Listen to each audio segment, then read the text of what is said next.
All right, so I got a 2015 Toyota Highlander Hybrid, and this is an employee's son's car, which he had it at the Toyota dealership, and then they recommended a bunch of stuff on it. I think the thing he did was, or approved at the Toyota dealership, was doing the rear differential, or I think there's an electric motor back there for this thing, so he got that done. But then there's also the transmission fluid that they recommended that he opt out, and I guess he asked his dad to see if we can do it here. So his dad asked me if I wanted to do it, and I'm like, sure, I'll do it. So they bought the fluids. It's in the trunk right now. That's why the trunk's open. I grab it out. So yeah, this is going to be a Toyota Highlander Hybrid transmission fluid replacement video, because yeah, I don't know, nobody here wanted to do it, so I just said I'd do it. So anyways, this thing as this thing boots up, 140,500, so less than 100,000 miles. How much would that be? 90,000 miles, something like that. Yeah, but anyways, I'm gonna put this thing up on the hoist, grab the fluid out of the trunk, and then yeah, we'll get to draining and filling. Another complaint about a noise while driving. I don't know. It's I probably had to ask him to get in detail, because his English isn't very great. I couldn't really understand what he was saying when he came up to me. But apparently it's a noise, something while turning. I'm not too sure, but we'll take a look at that and see what that is. So what do we got here? This is a 2GR FXE. I never actually experienced a V6 hybrid before on a Toyota. I wonder how the fuel economy is on a V6. Actually, the dash has 10 liters per 100 kilometers. So anyways, I'm also going to do a multi-point on this thing, and then yeah, see if anything I can find. Yeah, no leaks. I don't see any valve cover leaking or anything. So I'm just looking around. Rotors are all pretty rusted over, but there's still brake pad material left, plenty. I probably have to take the wheels off. I gotta find the wheel lock. He didn't leave me a wheel lock key. But the back, I think I found my issue, or my noise. There's no more material left on that pad. Okay, let me take the wheels off. I'm gonna find the wheel lock first. Alright, so I finally got the wheels off and found the wheel lock key. Just to show you, on your hybrids, any hybrids that uses regenerative braking, your brake pads typically will last you a very long time. But then it can also not last a very long time when your rotors start rusting out. Like the surface, it's not a smooth surface anymore, like the lip, or something like this back here, where your rotors, most of it is rusted over. It is not a smooth surface, and it can prematurely wear out your brake pads, because this is basically sandpaper, and it's sanding your brake pads down. It's not going over a smooth surface, so you can easily prematurely wear out your brakes, where your brakes could last you quite a long time, but you shorten the life of your brake pads when your rotors rust out like that.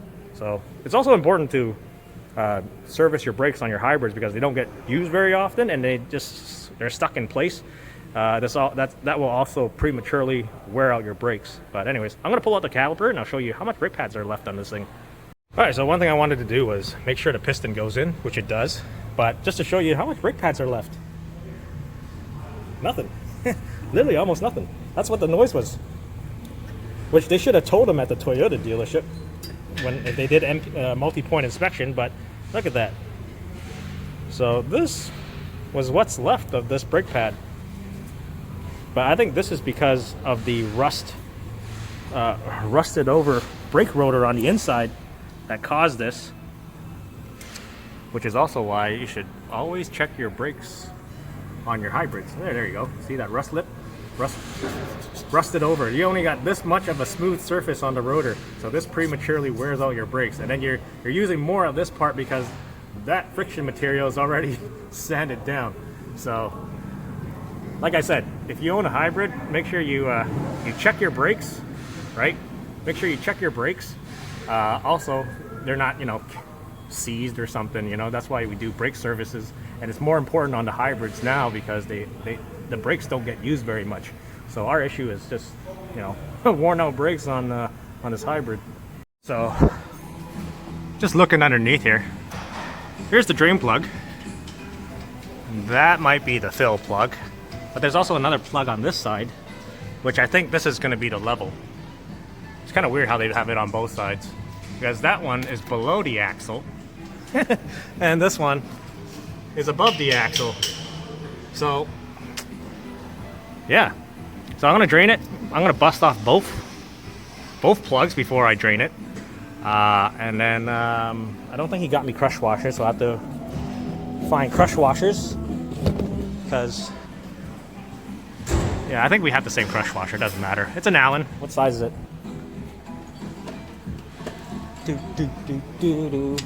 Nope, not first try. Second try. Yep, second try. It is a 10 millimeter. So 10 millimeters. And then, yeah, I'm gonna get a bucket. I'm gonna see how much comes out, because they only got me 4 bottles. I don't know how much this thing takes. I can always look it up, but then it only shows the, not the hybrid. I can't find the one with hybrid. Every time I look it up, the procedure, it shows the gasoline model, and I can't find it. Having a quick look underneath, and because he did say they changed it, because it has a new crush washer there. Oh, that's leaking. What the hell? Is it leaking, or they just didn't clean it off? It's tight. It's been running. So I don't know, maybe, oh, they can definitely see, they might have rounded it a bit. But I'm just gonna spray it down, and I'm gonna have the car on the hoist, see if it starts seeping out again. All right, let's see how much comes out of this. I think I'm just gonna fill it from the lower plug. Ooh, it's actually pretty black. Oh, let that drain and see. All right, so drain the fluid. We'll take a look at it, what it looks like, but drain about 3.5 liters out of there. So we're gonna go ahead and put the drain plug back in, tighten that thing, and then we're gonna fill it. All right, so here's the fluid. You can see a little bit of red, but yeah, so probably the original fluid in this thing. We also work on Dodges too, not just Toyotas. But anyways, so got 4 bottles here. I just poke a hole in there to put my blower gun to fill it up into there. So that's all it is to fill up this transmission, I guess, or E-CVT.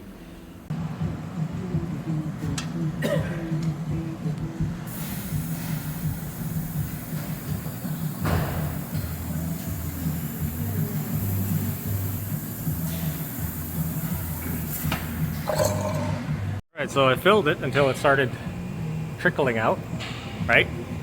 And you can see it. Yeah, it's dripping out. But this is why you don't just drain and see how much is in there and put the same amount, because he only provided me 4 bottles. Good thing I had a spare bottle for my Toyota that I keep in my cart here. So it took more than 4 liters to fill it up. Even though I drained out 3.5, I put over 4 liters in. But yeah, that's why you don't just drain and measure how much comes out and put the same amount, because you're probably still underfilling it. That's usually how it is when you first change it, when it's factory filled. So now it's trickling out, and that would be the level. The other one on this side is definitely the fill plug, because it's way above the drive shaft. Sure, I clean up my mess. But yeah, that's pretty much it. It's pretty simple to change your E-CVT transmission on your 2015 Toyota Highlander.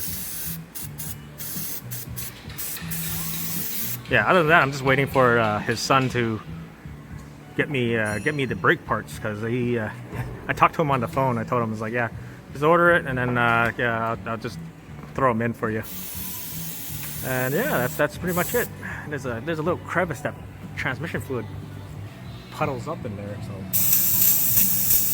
get all that out. But yeah, anyways, hope you guys enjoyed the video. Thank you guys for watching, and I hope this video helped some of you who are trying to change their transmission fluid on their 2015 Toyota Highlander Hybrid. And I'll see you in the next video.